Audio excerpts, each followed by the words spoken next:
బ్రేక్‌ఫాస్ట్‌కి ఏం చేయాలో తెలియట్లేదా? అయితే ఈ recipe try hello! Hi! Welcome back to my channel.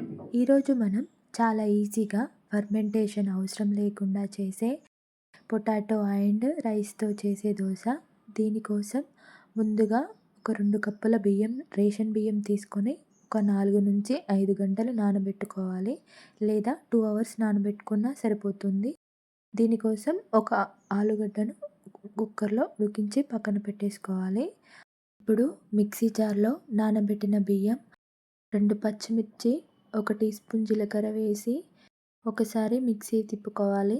అలా తిప్పుకున్న దానిలోకి ఇప్పుడు మనం ఇంతకుముందు ఉడకబెట్టుకున్న ఆలుగడ్డలను ఇందులో యాడ్ చేసుకొని ఈ బ్యాటర్‌ని స్మూత్‌గా గ్రైండ్ చేసేసుకోవాలి. ఇలా బ్యాటర్ అంతా స్మూత్‌గా వచ్చేటట్టు అవసరమైతే వాటర్ కూడా యాడ్ చేసుకోవచ్చు.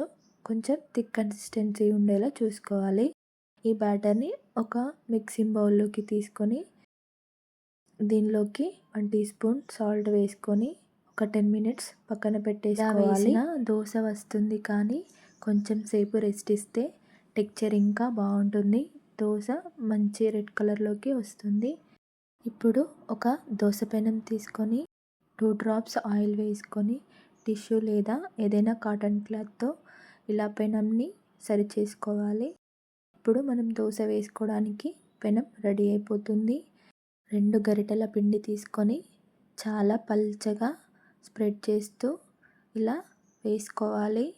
ఈ దోస బయట క్రిస్పీగా, లోపల సాఫ్ట్‌గా పిల్లల నుండి పెద్దల వరకు అందరూ ఇష్టంగా తినే దోస ఇది.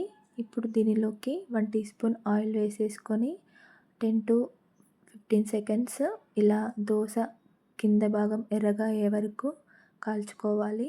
దోస ఇలా రెడ్ కలర్‌లోకి టర్న్ అయిన తర్వాత తీసేసుకుంటే మన దోస చాలా ఈజీగా వచ్చేస్తుంది. చూడండి ఎంత బాగా రెడ్ కలర్‌లోకి టర్న్ అయిందో. ఫర్మెంటేషన్ అవసరం లేకుండా చేసే ఈ దోస బ్రేక్‌ఫాస్ట్‌కి ఫాస్ట్‌గా అయిపోతుంది. ఇలాంటి ఈజీ రెసిపీస్ కోసం ఛానల్‌ని సబ్స్క్రైబ్ చేసుకోండి.